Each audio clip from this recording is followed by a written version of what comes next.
I'd like to thank Nick for organizing this panel.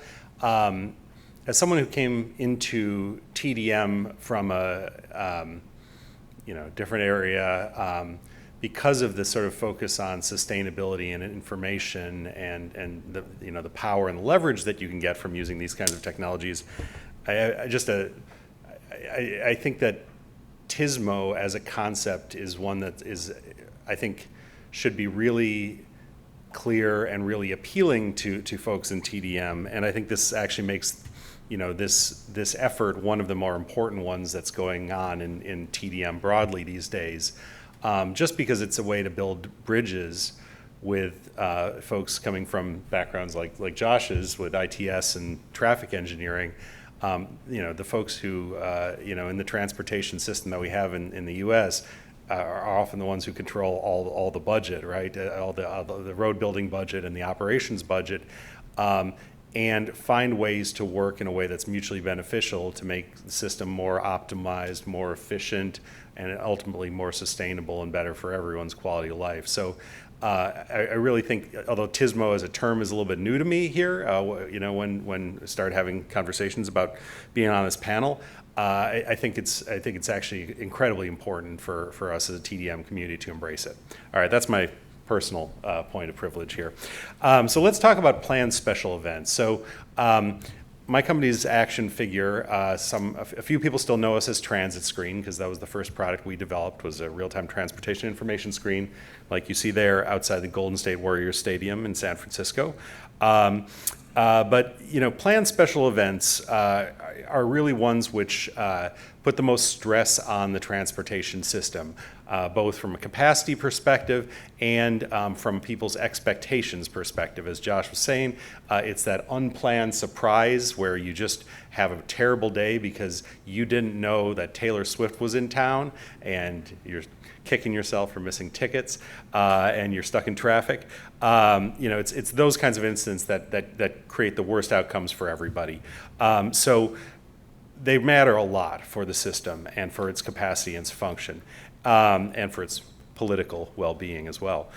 So the TISMO definition of planned special event is any incident known prior to occurrence. And the way I kind of think about this is these are incidents, or these are really events often that generate trips that aren't regularly scheduled. So things like rush hour don't count. Things like a sports game where, unless you're a huge fan, you can't remember whether the team's in town or not, that does count. One-off events that everybody knows about, but are seasonal or every 4 years, or outside the norm, like the Olympics, LA 28, or the World Cup. These kinds of mega events are also planned special events. And the way we think about it, we work with a lot of folks who have a stake in the private sector entities like real estate owners, large employers, stadiums, arenas, et cetera. Folks who have a huge stake in the function of the transportation system, but don't necessarily control the streets and don't control the transit.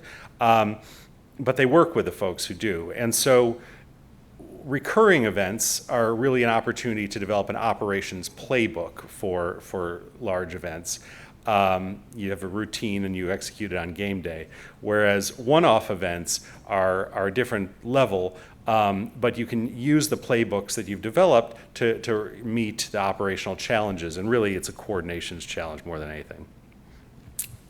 So we're going to talk a little bit about a case study we have. We recently started working with we've always worked with stadiums, but we recently started working with some mega events. In this case, the PGA Championship in Charlotte, North Carolina at Quail Hollow Club. And you can see here that, downtown Charlotte is there. Let's see if this works. No. Okay, downtown Charlotte's over there, and then the Quail Hollow is in the bottom right of that map there. So quite far from downtown. And it's in an area that has limited transit service. So, there's a whole event strategy that goes with this, but basically the motivation for event transportation is this. you want people to have a good event. Not everyone can drive there. There is no parking at that site for everybody. So that means you have to supplement the parking with other systems. And if you have other systems, then that means you need to communicate about them. So attendees need clear and timely information.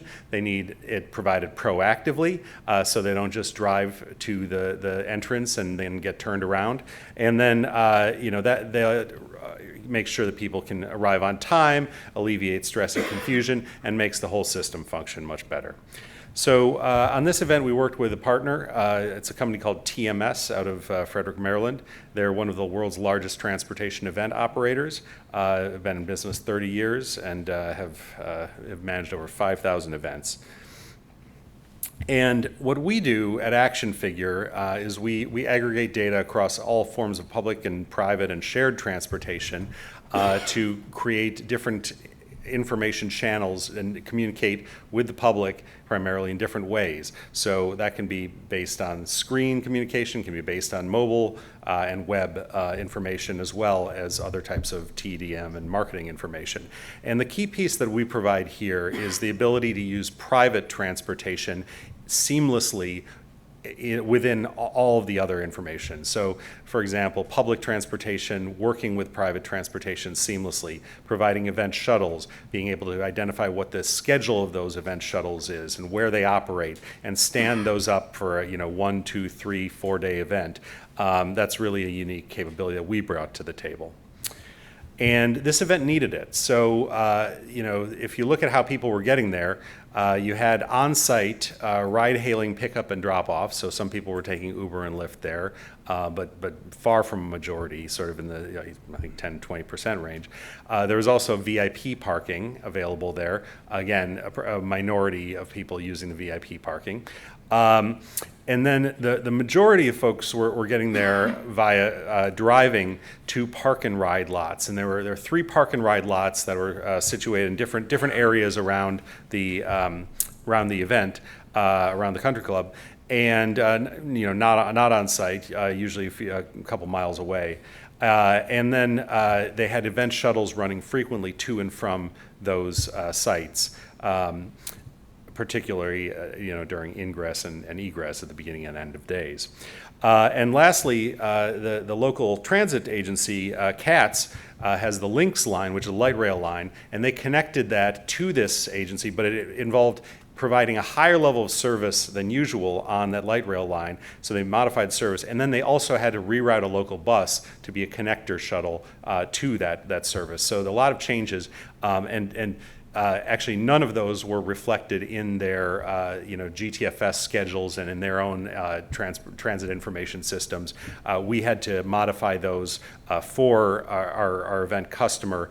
So anyone coming from a transit agency or DOT who'd like to talk about how to modify information for a large event or a mega event, love to talk more about that, because you do have to reach people in consumer apps like Google Maps or Apple Maps or the agency app, which in this case were mostly misinforming folks. All right. So what we provided here was a couple things. An on-site screen experience, so there were kiosks and screens located around the property, in this case to show the highlights and let people track their favorite players as they progress through the golf course. And so what we did was we provided a full comprehensive multimodal information screen, transit screen, at all of these locations, geared towards primarily shuttle arrival information and departure information, and providing shuttle travel times too. Now, you could say, well, you could just provide the shuttle information, but as it turns out, the more multimodal you are, the more you can be a single source of information for folks, the more people get information about the things they really need to get, which is often shuttles. So by being fully comprehensive, you can actually engage the whole public as opposed to just having a shuttle screen. We also provided an on-site, in-app, well, on and off-site, in-app mobile experience. And so if you were in the PGA app, which everyone has to have because they're using it to get their tickets and so on, there's a transit or the screen that said transportation information, and if you clicked on that, you would get a mobile view of the real-time shuttles. We had created specific hubs for each one of the points. So every park and ride and the club itself had a hub that provided a custom view, custom representation of exactly what the options were you were supposed to take from that point. So for example, when you pull up at the park and ride and click that button in the app, all you're going to see is the park and ride shuttle, because that's all you should be looking at, because that's the next step in your journey. So we were able to use information to orient people to the journey. There's a screen that I'm not showing here, but it just let people know about the park and ride shuttle options. And then once you're at the park and ride, take the next step. And then when you're at the club and you're ready to leave, take the next step back to your park and ride. And you had full trip planning capability and everything else in case you wanted an end-to-end trip plan. So we got about we had about 1,000 people using the trip planning facility on this particular event, which was for the first time with no promotion from emails and other sort of pre-event communications, was actually exceeded our expectations, and I think just goes to show that people are looking for answers. As we'll continue to work with these clients, we're going to end up with a strategy that I'll show in a little bit. That's going to be a full sort of cycle strategy for communications. So one learning we got from this by working with some of the transit agencies in CATS and then on some of the other events we've been doing is that planned special events create tension for agency communications. And the reason for that is because you're sending different messages to event attendees and to the general public. If you're talking to event attendees, your message is use transit or use park and ride, do not drive to the event. If you're talking to everyone else, often the message is avoid transit in the event area or expect disruption from this event. Use it only if necessary. And that you can't really send both of those communications through the same channel. It creates a conflict. People, don't necessarily know whether they're being encouraged or discouraged from using these transit options.